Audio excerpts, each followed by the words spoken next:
Good morning. So I know that we weren't having boot camp today, and I wanted to get this out a little bit earlier, but things got a little messy last night, so I apologize. Here I am today, going to kill it for you guys, hopefully, and just kind of let you know a little bit of some things going on in Flex MLS. So I'm super excited. I even learned something new this morning, thanks to Melissa, as we were trying to talk through some stuff and to kind of know a little bit of neighborhoods. And whenever you sit there and go through a neighborhood, what is the turnover rate in that neighborhood? So we're going to go over that. We're going to go over reverse prospecting, how to get some people to even open up the emails that we are sending whenever we're doing reverse prospecting.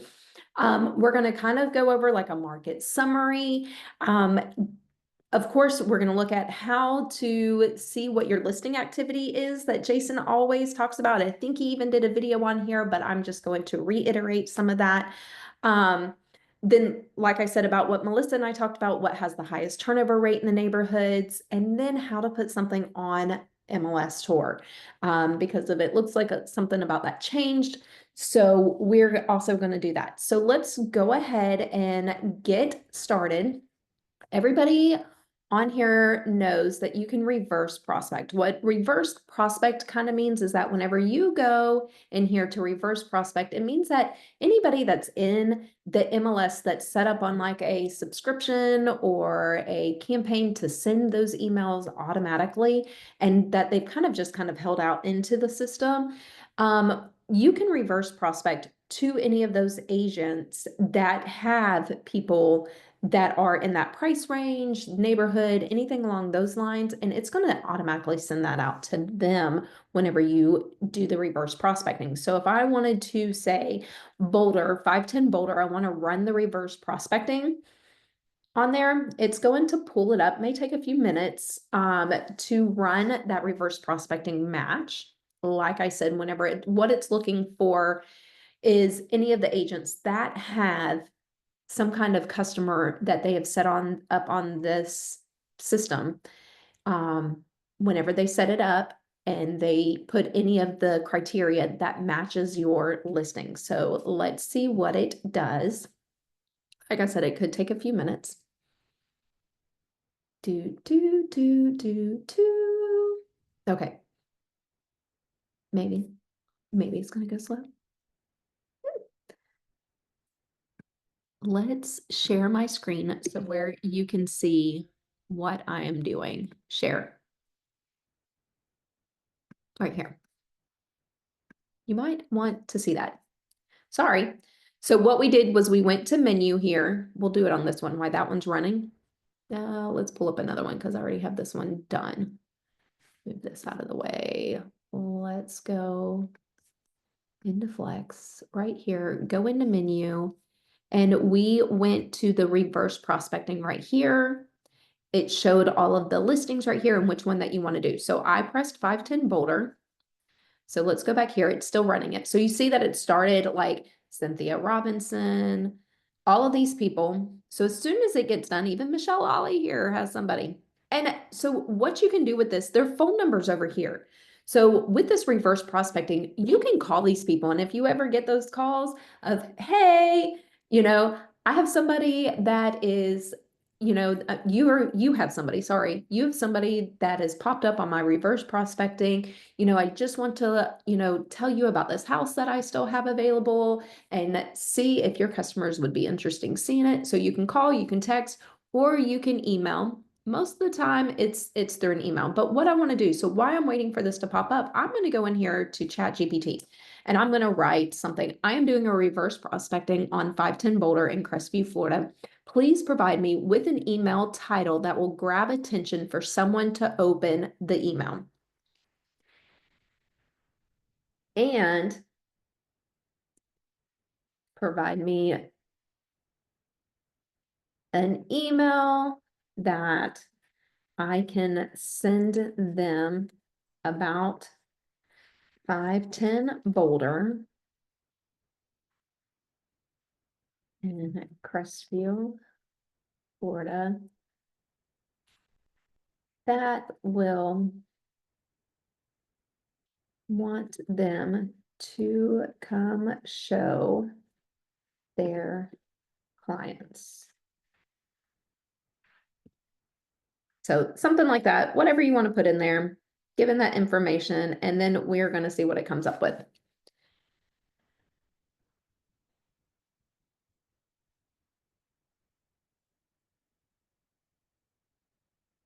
So it gives you 5 different titles. So must see home in Crestview, perfect for your clients, looks this or just matched, buyers looking for a home, anything that you that you want to put in there. All right, so then we're going to sit there and read. It's going to say, hi, I noticed that you have buyers searching for homes like this one and wanted to personally reach out to you, da da da da, whatever.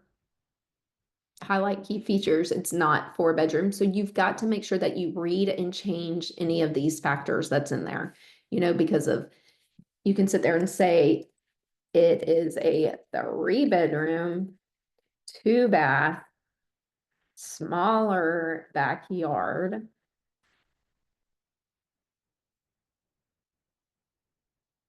You can even go to, let's say 510 Boulder.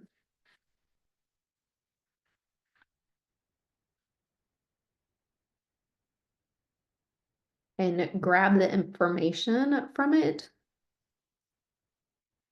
Just so where it has that kind of information that you're looking for. And then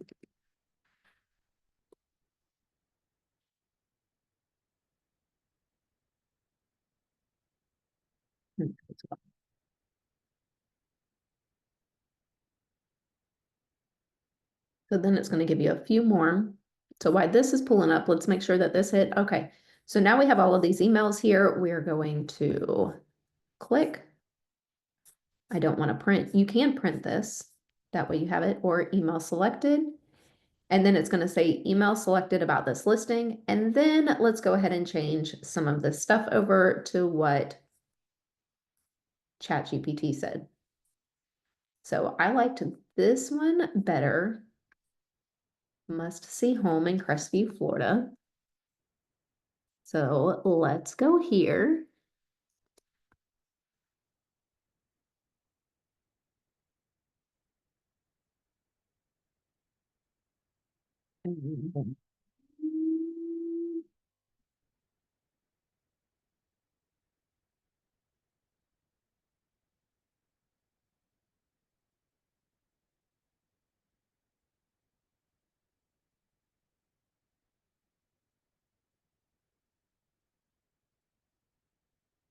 Put in the information for the email. Let's stick that here.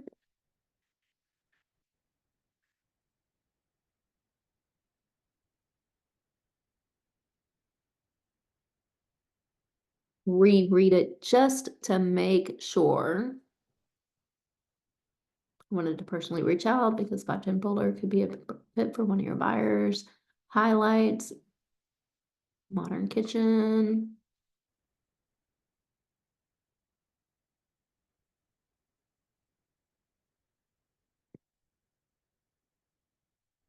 See how it says this mention.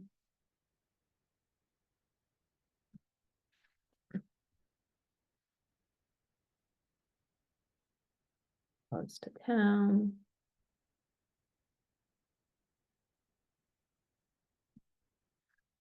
Actually, I think I'm going to take out any of the great location. We'll just keep it at those. All right. Then we're going to send. All right. So that sent our reverse prospecting. So hopefully everybody understands what you can do for reverse prospecting there. All right. So now let's go on to market summary. So market summary up here, if you press, it kind of gives you a little bit about what's going on with the market in Crestview. So as of December, let's customize this. Let's go to new location. We can still press in Crestview. And let's go down to the area as of January, because we are still in February. Search, let's kind of see right there what's going on in Crestview. So we can see Right here, the average days on the market is 111. Right there. Median days is 66. Absorption rate is 6.63. Average list price. Are we sure we're in Crestview? Let's do this again. Let's make sure that we are in Crestview. After looking at that, I'm like, yeah, no. Crestview. All right, now search. Now let's see. All right. So average days on market is 110. Our average sales price is 313 for Crestview. Our average list price is 352, 530. Now, whenever we're talking about this month of what has sold in January was 82 houses. Last year, we had 94 houses that have sold. So we've had less houses in 2025 sold than what sold in 2024. So just some information there. Now, if you want to come up here and customize it, new location. So saying that I want to do a certain neighborhood like Lee Farms, you can come in here, Lee Farms, January, let's search. Did it do that? Hold on. It may not have done Lee Farms. You have to make sure that you hit enter here and that it pops up down here, right there where it says project name and subdivision, and then press search, and then it'll pull it up.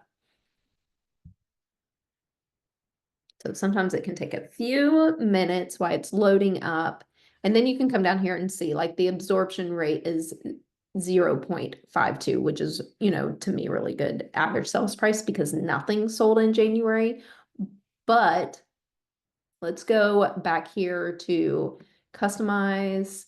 Let's do previous location. So it's going to be Lee Farms, but let's go to December just because of nothing's really been in there for January because nothing sold in January. Now let's look at December's and see if anything sold.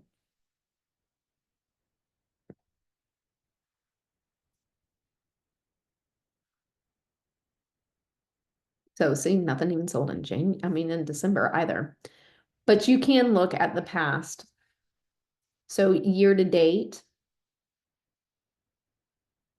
right in here, average days on market, 60. Average days on market for 2024, 68. And then going down, as far as active listings, we have one in Lee Farms right now, just one house in Lee Farms that is active. So that's kind of where you can see some of the information through market summary, and you can, customize it with the neighborhoods. All right, so now we are going to go to see our listing activity on our listing. So saying, we're going to go in here to my listings. It's going to pop up which listings that I have. Let's see if I can make this bigger. We're going to go right here to the 3 buttons. Let's click on one first. All right, click on one.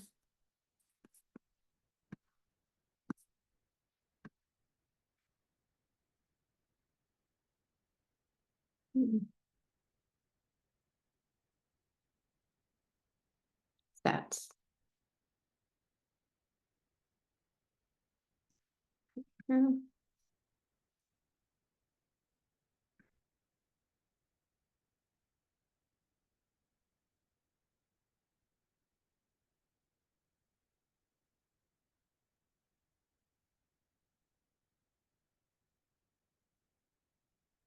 Going back, I must have done something here.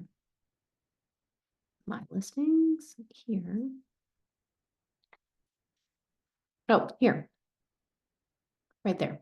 Here, it's going to say listing activity. There we go. Sorry, that took me a minute. All right. So there is your listing activity for that one. We're going to sit there and say flex people viewed this house 362, sent by email 213, through the portal 34. How many people shared this? And people who saved it, they saved different ones over there. How many recommended, how many saved it for, and then any of the information. So let's go back and we'll do the next one. So if we want to come down here and we want to see what's going on with Limpkin, we can see to the arrow for the listing activity. Same thing here. Gives you all of the information. Same thing. This is something good that you can send to your sellers whenever you are doing your weekly recap with them. So awesome. That's your listing activity. So now I'm super excited to go over what I learned today. So whenever we were talking about turnover rates in neighborhoods, let's go ahead and saying if I searched like Niceville. So earlier I searched Niceville with Melissa. All I did was go to quick search, go to Niceville, and I went to sold. So whatever the sold comps is. So if I came in here, quick search, I did residential, I did sold. I just went ahead and did it for the last year. So I kind of know what's been going on in the last year. Area, Niceville. And it gave me all of it. You can kind of make it smaller. So how I did it again was I went to just detached single family homes, because if I'm kind of want to know what the turnover rate is in that neighborhood. Why do I want to know that? So where I know which neighborhoods are really good neighborhoods to market in. So if I was to sit there and, start marketing in a neighborhood where people don't really move in, they kind of, go there to stay, and it's kind of like a retirement. They stay there until they retire, and they don't move until pretty much they have to. That is something that you want to look at whenever you're farming a neighborhood. So what we did is we took this list right here. So here it is all pulled up. And I went to the three dots up here and export. I exported this. It sent me a CSV file right there. Pull up the CSV. All right. So now what I did with that is I took that CSV file and I put it in ChatGPT, and I said, using this date, how you can add it to ChatGPT is by upload files, upload it right here, upload from computer. I put CSV. That was from today. So I clicked on that, and that's what I put in there. Using this date, which neighborhood subdivision in Niceville has the highest turnover? So it told me to upload the CSV. I did. There's the CSV right there. So now it's going to process in text files. So then what it did is it gave me all of the subdivisions. So like Deer Moss Creek had 32 sold listings, mainly because they're all new builds. So that's something that you need to look at as well. Eagles Landing, Addie's Place, Valparaiso, Deer Moss Creek. So then it gives me a breakdown, which ones are the highest number of closed sales. So then what I did is I created a graph. Can you create me a circle graph? So then I put a circle graph here, and it told me which one had the highest sales in that neighborhood. Now you do have to go back and look and maybe take out any if you want to take out any of the new builds. So you could do that as well, to where there's no new construction in there. That way that it's not throwing the numbers for a spin. But that is, something that I really highly recommend using ChatGPT in this stuff. It kind of, helps you do all of the analysis. That way that you are not sitting here, and trying to do all of the math yourself. So there you go on that turnover rate tip. The last thing that I want to do is to put something on tour. So that is another thing that I wanted to talk about. So if you're kind of wondering how you can put something on tour, is you want to go up into menu and then go to to change listings. Pick your listing. So saying if I wanted to do Boulder, and then I want to do a broker's open house, and then add the broker's open house in person. Now I'm going to put the date of the open house. So if we did Thursday from 9 to 11, and Crestview MLS Tour on there, and then press next. And then that has put it on there. So, and then they will see that you want to be on tour, and then it'll be the first 5 houses that, or 7 houses for the South, and I think 5 for the North. But there you go. All right, guys. Well, if y'all have any questions or anything that you guys want to know about or me to kind of give information on as far as Flex, let me know. Just kind of wanted to kind of run over just a few things there. Maybe that'll help you out and give you a little bit of information. So talk to you guys later. I hope you guys have a wonderful day and see you soon.